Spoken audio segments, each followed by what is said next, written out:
The following days are relatively calm, especially considering his first few days after arrival.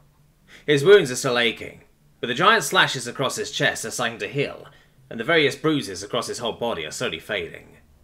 The only thing that still hurts as much as the day he started to make camp here is his forearm. Also, that strange floating light dream he had before he woke up in the escape pod keeps returning, every single night. He might be imagining things, but with each passing night his understanding of it gets clearer. There is always some tiny little detail that he missed before. At first, it was the feeling of security that got stronger. Then he started to feel a certain intent? It's hard for him to pinpoint it, but he could swear that it felt like someone was trying to convey to him that they are here to help last night. Sitting there, leaned against the wall and tucked into his sleeping bag, he reflects. What could it be? If someone else were to tell him his story, he would think them crazy. But alas, here he is, wandering about strange dreams, or stranded somewhere completely alone, and after surviving an ugly confrontation with an apex predator. Now that he thinks about it this way, he might legitimately be going insane. Well, at least he doesn't feel insane yet. That could be a good thing, right? He looks down at Bubbles, who is currently snuggled up against his leg and resting their head on top of his knee. He can't help himself but smile at the sight. Also, such a blatant display of cuteness simply must be answered with around a proper ear scratching from his side. It doesn't take him, them, long to wake up. Not that the strange alien is fiddling around with their head again, but with their still sleepy expression, they glance at him with their many eyes. As far as meet, he can feel something strange. A weirdly familiar sensation? There is something about their eyes. Something intelligent. Most of the time, they see through him, but right now it feels as if he and his best friend are looking at each other in class because the class clown says something extremely stupid, and they both know what the other is thinking, without even exchanging a single word. He is mesmerized by this sensation. They stare at each other like this for several seconds, before Bubbles dismissively closes their eyes, and rests their head on his leg again. What was that about, he wonders, while absent-mindedly still scritching their ear. Is he just imagining it? Or was there really something there? He could swear that he saw something in those eyes. Something he has never seen in any animal's eyes before. Or he just lost it completely. Who knows? Even better, who could know? After all, he is completely alone on an alien planet. He naturally panicked at first when it clicked, but he is a lot calmer about it now than he was back then. It was the morning after the fight, when he had finally realised what had happened. Even his completely overwhelmed mind had enough time to put all the pieces together by then. The strange beasts he never heard of before, the lower weight of familiar objects, and finally his shortness of breath during his first few days.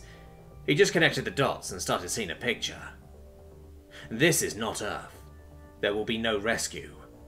He is on his own. Realising this, it made him steel his resolve. He had always been the realistic type, and giving up this easily just wasn't like him. So what if he is stranded here? He is at least still alive. He might not know exactly how he got here, but just the fact that he is here is remarkable in and of itself. Hell, he could very well be the first ever human to encounter both complex alien life and walk on an extrasolar planet, just without the whole going down in history part. But that doesn't really matter now, does it? He is alive, has enough rations for the foreseeable future, and is not in mortal danger anymore. He managed to find himself a companion, it seems. A cute and fluffy one at that. Ignoring the whole aspect of being the only human around in what could be light years of distance, this is actually pretty decent. No getting up early to catch a train, no boring lectures to attend, or trivial jobs to do. He is his own master now. He is going to make his best out of this. After all, he always wanted to experience something extraordinary, something completely new. Well, if this isn't it, then what even is? As he sits there and thinks, bubbles have started making their eponymous bubbling sounds again, causing him to chuckle slightly. They are just too cute to him. Who knew he had a soft spot for alien killing machines? If he could, he would forever stay here, cuddled up in his sleeping bag and petting his cute but super deadly companion. But now that his wounds are finally getting better, he can start scouting the area again. Maybe he could even go back to the escape pod and get a few more supplies in the near future. He also still has to find his flare gun again. Bubbles has already been fed, so he can leave them alone for a little while, right? He's still unsure about leaving them behind, worried that something might happen to them during his absence, but worrying won't lead him anywhere. This is the time to take action, and take action he will, after breakfast. With the last chunk of his Nutri-Block down and a good sip of water later, he peels out of his cushy bedding. Bubbles lets out a surprised yelp as their headrest starts moving, but manages to catch themselves before falling to the snow-covered floor. "Oh, sorry, little one. Didn't mean to," he quickly apologizes. He kneels down in front of them with an apologetic expression, but Bubbles chuffs in return and gives him a cold shoulder. "Ouch, okay, sorry," he says, slightly mockingly. Quickly grabbing his backpack and shouldering his axe again, he turns back towards Bubbles. "So, I'll be gone for a short while. Try not to do anything stupid." "What am I even doing talking to an animal?" he mutters. "Stay, alright? Stay. I'll be back soon." Bubbles is still lying on the floor, looking the other way and appears to be sulking. "What a diva," he chuckles softly. "Alright then, see ya," he waves. With that, he takes his first careful steps out of the den in what feels like a week. The harsh sunlight, starlight, yet again assaults his poor eyes, forcing them to adapt to the extreme change in brightness. The icy wind stings in his face, and the cold air feels great. "Hello world, I am still around." First he looks for his flare gun. It might not be the most important thing right now, but if he leaves it out here for too long, it might get covered over with snow, and that will make searching for it an even greater pain than it already is. He traces his own footsteps until he finally comes upon his emptied hard plastic flare gun. He picks it up and presses the trigger gingerly, thinking back to what he did with it, causing him to frown slightly. Dismissing his pangs of conscience, he holsters it back to his right thigh and focuses on today's march. Okay, north should be that way. He looks to both his compass and his very rough map. If he did his math right, the mountain he originally intended to go to might be around 5 to 6 hours away from here. Should be doable in one day. With a clear goal in mind, he sets out. The weather is calm today and the visibility is good. He couldn't have wished for better conditions. He is still slightly worried about leaving poor Bubbles behind, so he takes a quick last look at the den, making sure that the marker he haphazardly put down is visible from a distance. And it is. Very much so. He did a good job with that. But what is also visible is the small patch of crimson fur that is following him some distance behind. If it weren't for that fur colour, they would actually be pretty stealthy, he notes. "I can see you, you little rascal," he calls out. Either not knowing that they are being spotted or simply ignoring him, Bubbles shows no reaction to his call. "Oh dear," he sighs as he starts walking back toward them. "Ignoring me won't change it, you know."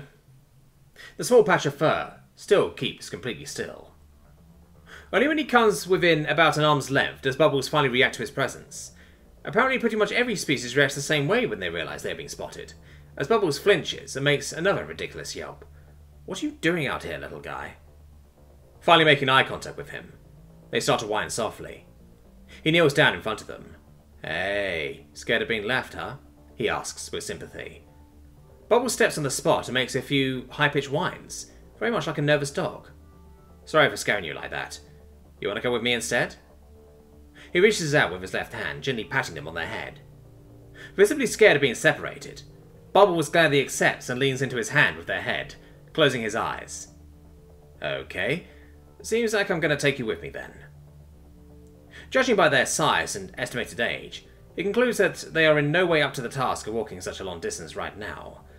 What am I going to do with you? Oh, I've got an idea. He carefully picks Bubbles up and sets them on top of his shoulders, wearing them like a warm scarf.